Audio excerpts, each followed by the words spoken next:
I'm thankful that you did me wrong, cause now I got it right, I promise you gon' miss me gone. I done seen it all like the first picture phone. They wishing on my downfall with the wishing bone.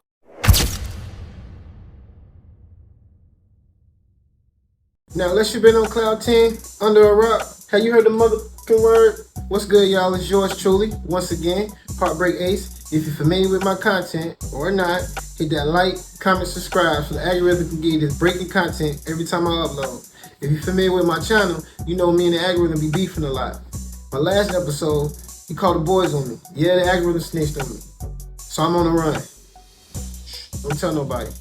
But if you see the algorithm, tell that mother I said, I'm gonna get you. But nah, topic of discussion while we here. Before we even get started, you see this right here? This is trap art from my little brother, Levi Bars. Add him at Instagram at King Bars. They go get you some custom trap art. But yeah, now let's get back to it. Okay. Shout out to DJ Vlad. Recently, he did an episode with Terrance Gangster Williams. If you don't know who Terrance Gangster Williams is, Terrance Gangster Williams is the brother of Baby Birdman Stunner Williams from, of course, you know, Cash Money. And he was telling Vlad about the time that Baby wanted him to kill Mystikal. Yes, kill Mystikal. You don't know who Mystikal is, then this is before y'all time for some of y'all young kids. If you ever heard the song, Shake Your Ass, Watch Yourself, Shake Your Ass, show me what you're working with. That's Mystikal, for the ones that don't know. Of course, he was with Master P in the No Limit clique. Well, they come from the same area, but two different projects. But they was beefing, Master P and Birdman. And I'm gonna give y'all some background story on why they was beefing. Let's spin the block. Drug kingpin and hitman in New Orleans, and also an early investor in the startup of Cash Money Records in the 90s. So was Master P's cousin, Randall Watts, minus the investor part. In 1997, Randall was chased and gunned down in the country yard next to the infamous Rose Tarvin Club in the Callio Projects. There used to be a rainbow-colored mural of Randall Watts painted outside of the Rose Tarvin. Randall was a certified street legend around the Callio Projects, where he earned a reputation of an enforcer for local drug gangs. Randall was a notorious hitman, said Master P in a Feds magazine article. When USA had not been in town to film Master P for a segment on him becoming one of the richest men in hip-hop. Master P's 1997 Heaven for a Gangster was dedicated to Watts. So was I Miss My Homies. At the 4-minute and 28-second mark during Silk the Shocker's verse, Randall Watts appears on the headstone. It was rumored around New Orleans that Baby's brother, Gangster, had some involvement in Watts' killing. It caused tension between the Callio and Magnolia projects at the time. Gangsta and Baby would approach Master P only a few months after the murder of Watts in an attempt to spark up some Cash Money and No Limit collabs. Cash Money hadn't yet signed their deal with Universal Records and was hoping that working with No Limit would give them added appeal to the major labels. When the two met Master P's face to face with their proposal, it was followed up with P pushing or shoving Gangster in the face and the No Limit crew pulling guns on Baby and Gangster. P basically made them both tuck their tails and kick rocks. This is the whole reason behind the Baby and Master P feud. It wasn't until artists left both labels that they began to work together despite crossing paths in New Orleans for years. Neither Baby or P never spoke on what happened that day. Baby for obvious reasons, but P talks about it without saying the real reason behind the beef in interviews.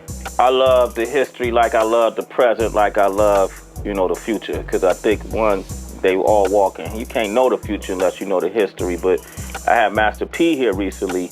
And I also had him on the radio show. I saw that too. You saw that, right? Yeah. And I asked him about, you know, all you guys being from New Orleans. Definitely. Why it never happened. Here's what he had to say. What was the situation back then? It was just that I didn't get along with some of the people he ran with. Yeah. You know, some of the people that was with Cash Money, like I told you, you know, all your friends ain't my friends. I salute them for what they done, but if I don't get along with the people you get along with, you know, I'm not going to do business with you. That's just it. He probably felt the same way. He probably didn't get along with some of the people that I ran with. Yeah. You know, it was two different communities, two different hoods. And two different projects, right? Two different projects. Okay, you were from? I was from the Callio and they was from the Magnolia. Okay. All right. So, but you know, I mean, that's how it go, man. Like sometimes you don't want to mix with some of the people. Yeah. You know that it's just life. You know, if you're really from the streets, you like, man, I'm good. Yeah. You know, all money ain't good money. Yeah, that was interesting. I mean, he gave you guys utmost praise, you know, but it did, you know, and he said that, which, you know, and I was curious because I know you watch Rap Fix. What are your thoughts on that? Why is that accurate or? I mean, back then we was young, you know, we ain't rock with that. That ain't rock with us. So that's just how that was. Mm-hmm. We ain't see eye to eye with nothing. Mm-hmm. You know, it was really me and him. Mm-hmm. A lot of the artists got along with each other. Yeah. It was more of me and him. Mm-hmm. Maybe he didn't like who I rock with. That's where I come from. But it was more personal with me and him. We didn't see eye to eye, period.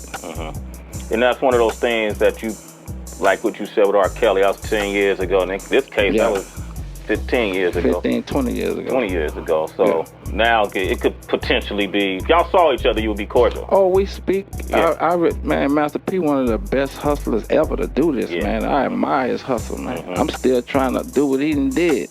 You understand me? You can't ever hate on a hustler. And that man is a pure hustler. I got respect for what he did and what he done, and I'm more than sure he feel the same about us. But far as me and him doing music at this point in my life, it don't make sense to me. Maybe Wayne and Romeo and the children, his and mine, but far as me and him doing music at this point in my life, I don't see no reason for that. But do I respect him as a man and what he did? Yeah, I do, very much, because he from the turf and he know what it do down there. And for him to accomplish what he accomplished, that was one of my motivations, to accomplish more than him, Russell, Diddy, Suge, all of them together. You know, I looked at all of them. I studied all of them and said, there was my goals. There was the reason I put myself on the plateau, is to challenge what they hadn't already accomplished. That's what's up. Birdman is hanging out with us. All right, y'all, we done spent the block. I gave y'all a little background story of the beef between Master P and Birdman. Now, we're going to the DJ Vlad interview when Terrance Gangster Williams told Vlad that Birdman wanted him to kill Mystikal. Let's spin the block again. Boosie has been outspoken about this, and he hates the whole battle thing because, you know, and I did an interview with him recently at his house where he says in his city, you know, Baton Rouge, 95% of murders are over rap beef. 95% of the murders in my city are rap beef. Okay. Chicago, 95% of the murders. And once you get a grown man, you realize every rap beef has led to destruction. Okay. Gotti, Dolph. Yes. Dirt them and all them motherfuckers out there. Duval County. All these, we talking about mamas that lost their lives, and nobody who supports the rap beef are gonna send a fucking GoFund. I agree with that. I was just speaking about that today, how social media has messed up hip hop altogether. Because you know, back in the day, the big wigs, the giants control who was gonna be the hot artist. Now social media does. And what these youngsters doing today, they dissing the dead, they dissing people. And with social media, we all spectate looking like, oh, you gonna let them diss your homeboy? You ain't gonna do nothing? Oh, now we gotta spin now, we gotta slide. And that's the problem, is the social media. I mean, when you were out, when Cash Money was forming, you guys had some rap beef. There was the Mystikal beef. You know, the drag them up the river and stuff like that. You were there when that was happening. Right. What was that like, and how serious was it? We had a meeting, and Birdman was very upset. Slim was just sitting there and listening to us go back and forth. So I came with the idea. I was like, well, tell you what. Because Bird was like, man, listen, I'm not in them streets no more, and we depended on his rap stuff, right? Well, Mystikal was a special one. So we like, man, this boy, he got lyrics. He about it. He could make it hurt the company, right? So I was like, man, listen, let's do a concert, and we kill him. Slim like, Wait. Kill him?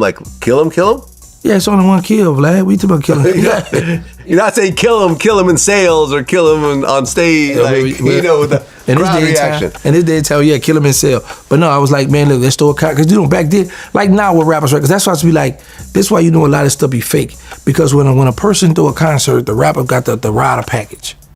So they go to talk about what hotel they want to be in, what all they want.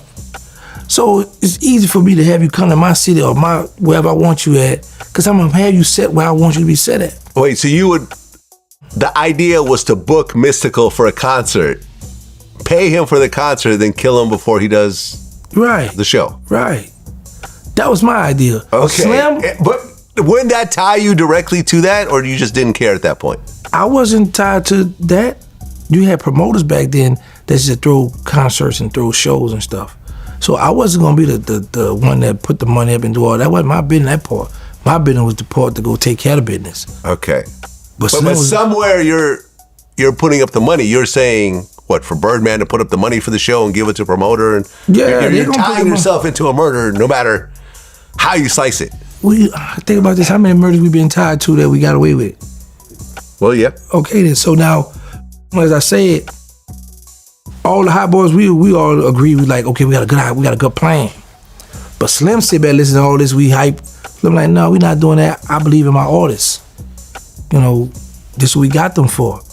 Let them do their thing. So, and I remember pulling up on P. I don't know if you heard of PNC, Partners in Crime. Yeah. I pulled up on Misdemeanor. He got a little podcast show now. Not a little, he got a podcast. I wanted to say, oh, you dissing me. He got a podcast show now. And I pull up on him like, make sure y'all keep it in the studio, because they had hitters on their sides too. They had this guy, I think he's from California too, Big Boy, he's deceased now. And he had real steppers with him too. So I know how rap beef can spill over to the streets. Mm-hmm. And it was our job to make sure the PGs, Wayne, Juvie, Turk, all of them protected. And he talk about it. The reason why I talk about it now, because I interviewed him before last year, and he speak about it in his book too, with me putting up on him, giving him a respectful warning. So it's not something that has never been spoke about. Have you ever run into Mystikal yourself? No. Huh. Mystikal wasn't roaming the streets when we was roaming. It's you bout it, fool. All right, y'all. We done spent the block 2 times. Now, if y'all think Terrance is the game, he's alleged got 40 bodies under his belt. The statute of limitation must be past the statute of limitation, because it's crazy that he even mentioned all of this. But he did time before. I think 20 plus years, something like that. So like, he really about that life. I kid you not. So it's not him just talking and ramming like he just running his mouth. He's known for putting them bodies down. Yours truly, Heartbreak.